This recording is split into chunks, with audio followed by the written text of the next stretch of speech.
working during the pandemic in intensive care. I was a senior nurse. I was redeployed to work in the COVID in ICU, and that hit me very hard, mentally and physically. I had counseling, and my doctor or my counselor say, "Why don't you start running?" Then I started running. I did try, and I did manage to run the marathon 3 hours and 54 minutes. I mean, I'm now currently the fastest Christmas crackers of the universe. I used to have a Guinness World Record. I used to be the fastest pint of beer, but somebody took it, and then suddenly I was not a world champion anymore, and I wanted to go back to the book. Like Usain Bolt, I'm also the fastest man in dressed as a Christmas cracker.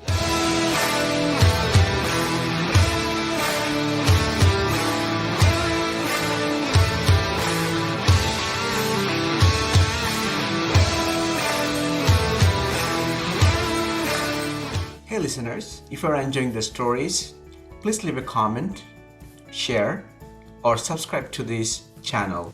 I'm your host, Kamal Dada. Enjoy the story.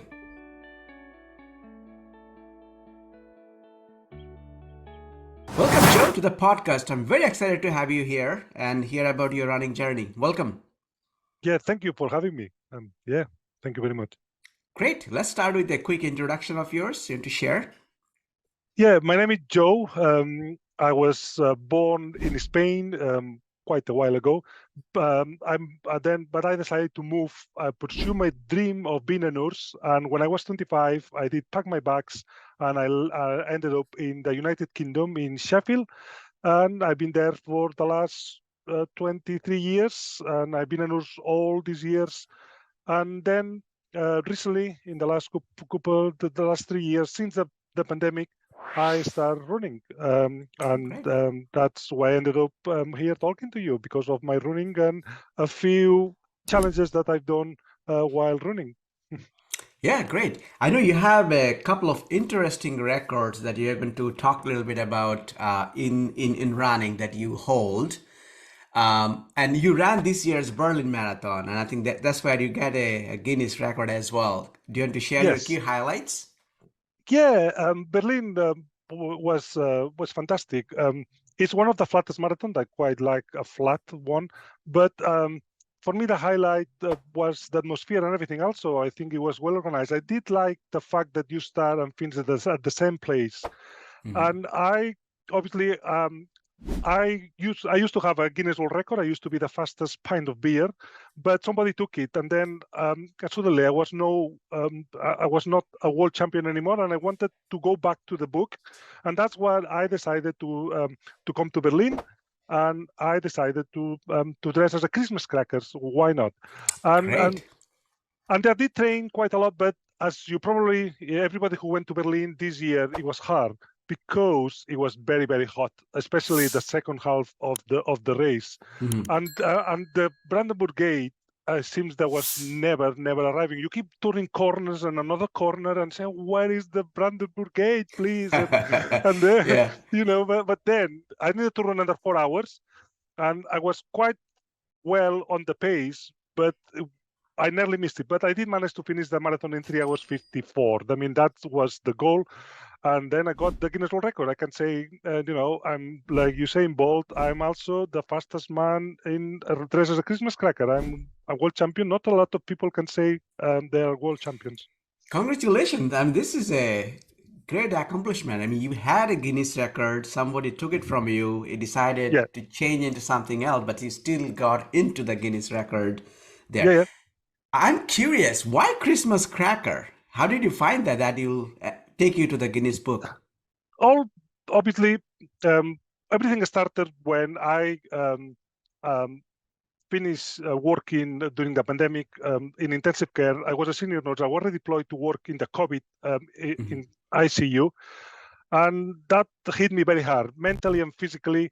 I was in a bad place, and I had counseling, and my doctor or my counselor say, have you tried to do something to improve your mental health? And say, otherwise, you're going on a down spiral. And I did try different things. I did try yoga, meditation. That didn't work for me. And then the counselor said, why don't you start running? Also said, well, why not? Let's try it. And then I started running, but when you come from couch to nothing, it's quite painful to start running, and you need Yeah. some motivation. And also, we're still in the middle of a lockdown, and then to carry on, I decided to enter the London Marathon.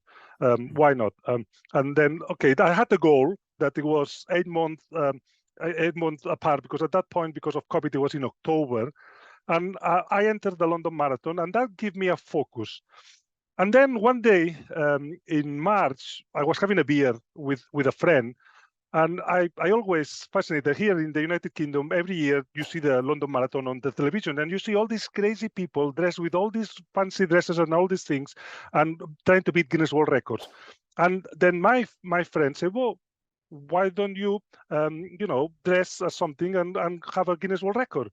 And then I'll had a look, and then all the records were quite 3 hours, 3 hours 20, and that was a bit out of my reach. But then I contacted Guinness World Record, and they told me that if you cannot find the record, um, that means that nobody's tried before, and then you could have a record. And at some point, somebody says, "Why don't you run as a pint of beer?"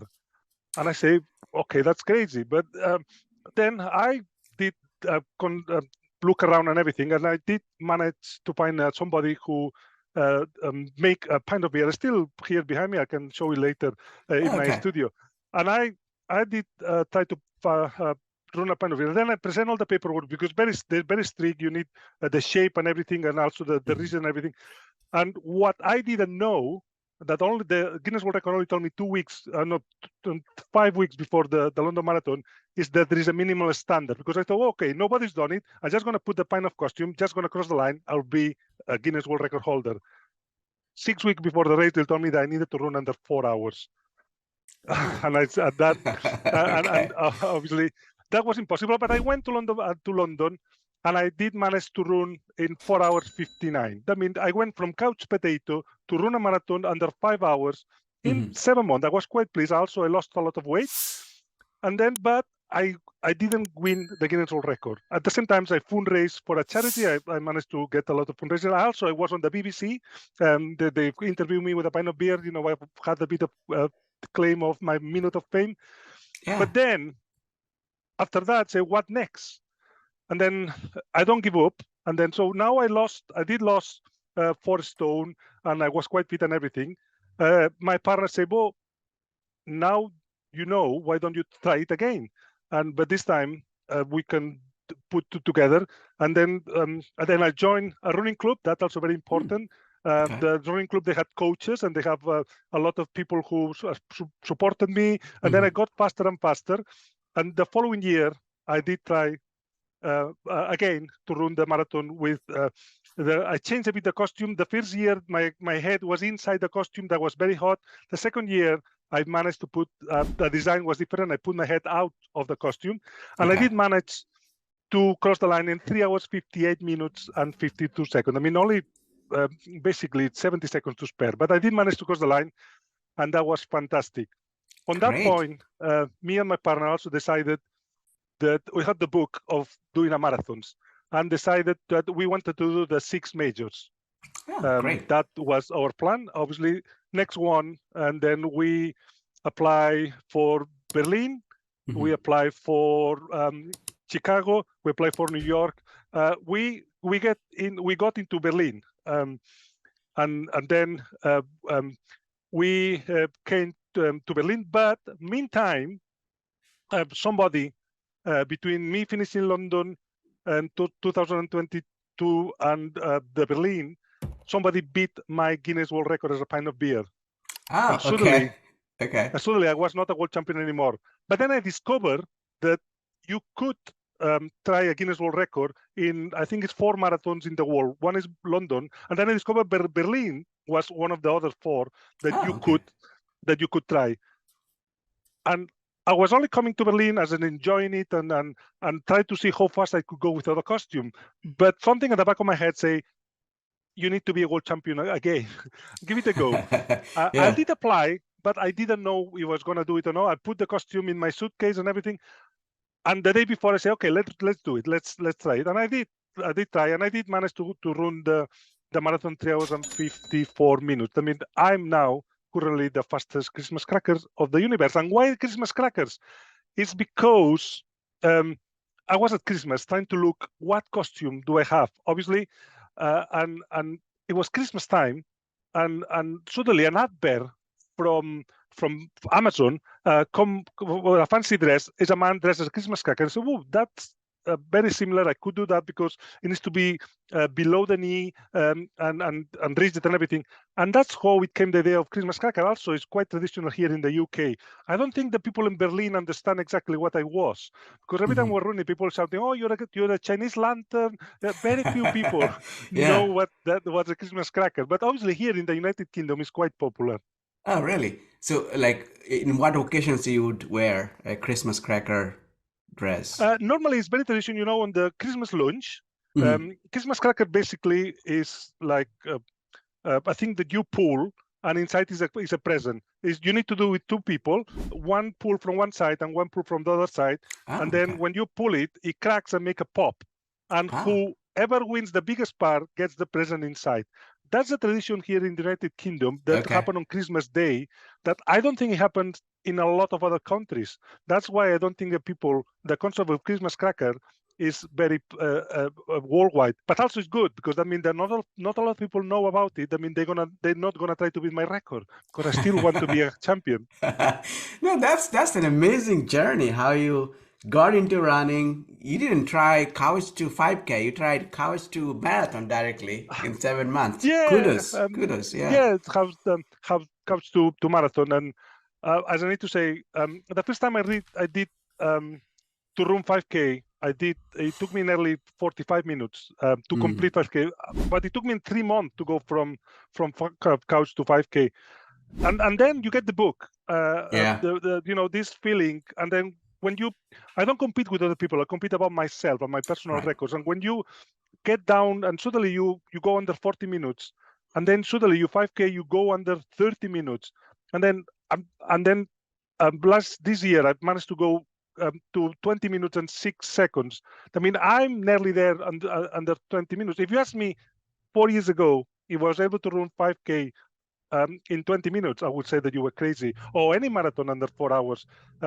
That also that, but it has have helped me with my mental health. I have a lot more balance. I have this space. Also, I made a lot of friends, and it's a Yeah. very good excuse if you Yeah. like food, like I love. I love food, but I can run and I can eat as much as I want because I don't put weight on because I just burn it by running. I mean, it's a win-win situation, and Right. and Right. that's why I carry on running because I think it gives me that space where I can feel freedom and think about what happened at work, the stress, the family and everything. Is a space for me that I use it to put in order my feelings and to put in order my thoughts and everything. I found it quite therapeutic. Go for a run, and it's a good contact with the nature and Yeah. Yeah. the space and everything. Because after 2 years of being locking down, I just wanted to run out of the door and start running like a bit like Forrest Gump, like a bit like that film. Just Yeah. run Yeah. and feel Yeah. free, and that's what running gives me. A bit of a goosebumps, and now I'm going around the world with the running because next year I'm coming. I've been very lucky. I'm coming to Boston, no, Chicago. I'm doing Chicago Oh, and New great. York. I got entries for these two now. Awesome. Congratulations. Yeah, So you'll check off four of them down. Now, let's yeah, talk about a little bit about the mental health you mentioned, right? Because you yeah, say during the pandemic, you are a nurse by profession. So yeah. you are in the heart of it during pandemic. Like, how did actually impacted you? And you mentioned a couple of things that you got out of running, but I'm trying to get a sense, like, how was the transition and how you felt that it helped you tremendously with your mental Yeah. health? Um, During the pandemic, as I say, I was in a place where a lot of people were dying. 50% of my patients Yeah. surviving, 50% were dying, and also I was when I was crossing these double doors of going in Mm. intensive care and putting all the equipment on. I know that any mistake, anything that that I did wrong, it could also cost my life. Right. And all the conversations that I had with the patients, and when the patient was struggling, and you know that they're gonna put that patient to sleep on a sedation, and if you have 50% chances of waking up or not, and suddenly also you become the relative, the family of this patient, because nobody was allowed to come and see them. Right. All slowly they keep putting pressure on you, and I also you have a lot of anxiety and things, and also I had a lot of anger, a lot of anger in me, because the people didn't follow the rules, and all the and people, you look at the media, and also you couldn't escape from anywhere. Everything was COVID, COVID, COVID, COVID, and Right. I was basically 24/7 on this situation. I ended up with anxiety attacks. I ended up with a lot of nightmares, waking up in the middle of the night thinking that I forgot to do something to my patient. I was seeing the eyes, and the conversations. I was remembering the conversation I had with patients and children, that they were the same age as my children, and Mm-hmm. I ended up with PTSD. And luckily, I got a good therapist at the hospital. They put me to with the therapist, and that's where running came about. And I did try other therapies. They didn't work for me. Running worked for me because also I was a lot of problems. I was exhausted because I couldn't sleep. All these things. What Mm. running did, that it broke the circle. It broke the vicious circle of being tired, because I went for a run, and I was so tired afterwards Yeah. that for somehow I went to bed, and I wake up after 8 hours.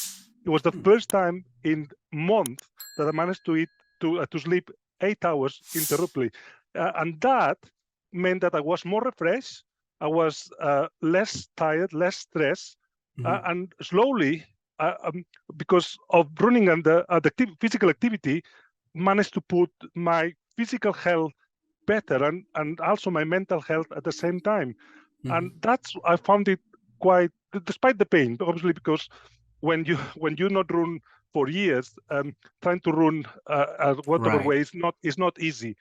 But if you persevere, Mm-hmm. then after the week of pains and everything, you can see the benefits. As I started losing weight, I started feeling better. My mood swings were less frequent. My Mm-hmm. anxiety was reduced, and I was completely transformed. After 2 or 3 months, I was somebody else, and I didn't need any therapy anymore. I Right. was basically discharged, and I did continuing with the running.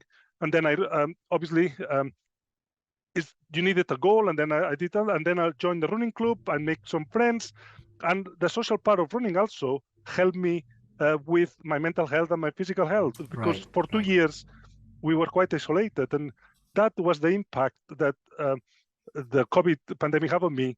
And I think that running really saved my life, because otherwise I was on a downside spiral with suicidal thoughts. I felt very guilty because I couldn't save everything. It was Right. I was in quite a dark place, and running basically was the switch to make me change everything, and Yeah. I Yeah. start getting better. And that's why I'm a big fan of running. I don't recommend anybody who do like I did from couch to marathon, but couch to 5K, join the running club. It's free also. It's one of the Right. cheapest sports that you can do. You don't need any equipment. You don't need anybody else. Just open Right. your door, put some a t-shirt and some shorts, and go running. You Right. don't need to Right. be 20, just 10 minutes, 5 minutes, whatever you are. Go to your local park, start there. Yeah. And as Yeah. I say, the benefits are incredible. Yeah. That time, that the way you painted the picture was really tough, especially the folks who took care of the patients, and you know that they are helpless, and you are the only hope for them. Yeah, It is tough, and you are thick of it. And so glad to hear that, in spite of all the challenges, nightmares, PTSD, running has helped you to overcome those, and you are, as healthy as you can be today. So it's great story. yeah, um, uh, you talked a little bit about running club, and I'm just curious. So I think I'm curious because it looks like that is part of your support system that you put together yeah. by now. I'm just curious, how does it look for you now, as you're running a couple of years? you're chasing 6 majors now. Obviously, at the beginning, it was quite a support, because if the days when you're coming back from work, it was Yeah. dark and everything, and you have told your friends or your running club that you're going to be there, then it was a bit of motivation to go there. And also, Right. they were very supportive. At the beginning, I was quite afraid, because they said, "Oh, they all running clubs, since everybody's running fantastic time, and they're fantastic runners." They're not. They are runners from all levels, and suddenly I discovered a lot of people like me, and that we encourage each other. We clap each other. We go through the pain together and everything, and then you go to some races, and then you created all this friendship, and also you go to the pub, and it's a lot more social to running than just go there, run for 5K and things. You created bonds with other people who are in very similar situations as you are, that a lot of them are struggling, and it's the peer support, and that helped me through that. And now that I'm probably in the top fast of my running club, I also go to the races, and we challenge each other, and Yeah. and that's also very, very good and healthy. But it's a very healthy competition inside the running club. Nobody is if you have a bad race, nobody is telling you off. Nobody expected you to run any time. It's competing with yourself, and also is a sense of belonging somewhere, and the Right. proud that I describe that feeling, that when you cross the line and Mm-hmm. you have beaten your PB by a few seconds, these butterflies you have in your stomach Right. is similar that I had when I'm a nurse and I help somebody as a nurse. It's very similar. That's why I love it, because it's this adrenaline rush Mm-hmm. that opened all your senses on your body, and sense of prideness when you have crossed that line, that for me is addictive, and I become addicted to that crossing the line feeling. Mm-hmm. No, that's great, and that feeling is definitely sometimes is tough to express in words as well, as you just mentioned. Yeah, 6 seconds doesn't seem like a lot, but if you have done a PB of 6 seconds, oh, that feels yeah, a lot. Especially if you're chasing 20-second or 20-minute 5K, it's pretty awesome to yeah. have for sure. So what's next for Joe? Well, what's next? Next, obviously, all these running girls, so we're fundraising for charities. Next year, we we're going to step further. Obviously, we have on the road to do the 6 majors. We are done now London, we done Berlin, we're doing Mhm.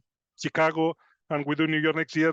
Hopefully, I didn't get into Tokyo, and then Tokyo I think will be 2025, and then will be Boston. But Boston is a bit more complicated, because you don't have a ballot or anything.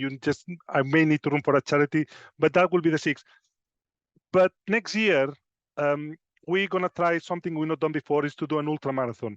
Oh, and exciting. and Yeah. yeah, this one here around Sheffield where I live, that that goes around, and we're gonna try that next year, me and my partner, and we're gonna do, I think it's called the 3-to-1 challenge. Hmm. That's our hashtag on social media, the 3-to-1 challenge, and we're gonna do the 3 big peaks in here in the United Kingdom. You need to do that in 24 hours. The highest peak in Scotland, the highest peak in England, and the highest mountain in Wales, that in 24 hours. Then we're doing 2 marathons and then 1 ultra marathon. That is the plan for next year. At the moment, I'm a bit of a rest after Berlin. We did 4 marathons in a year. My Oh, body was a okay. bit battered. I mean, I'm having a bit of a rest, but by New Year, we are going to start again all the training and everything. And hopefully will be the aim, if we can, is for my partner to beat the qualifying time for Boston in Chicago is 3 hours 40. That's the aim.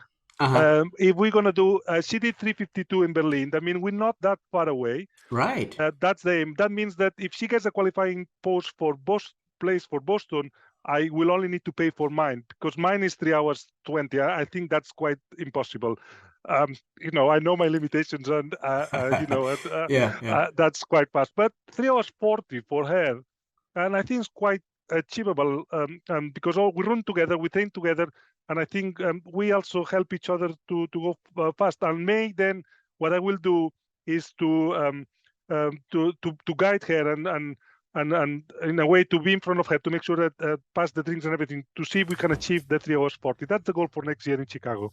Oh, that's great to know. Best of luck. I'm sure you and your partner, the goal you're chasing comes true. 352 to 340 is not a huge difference, I'm sure.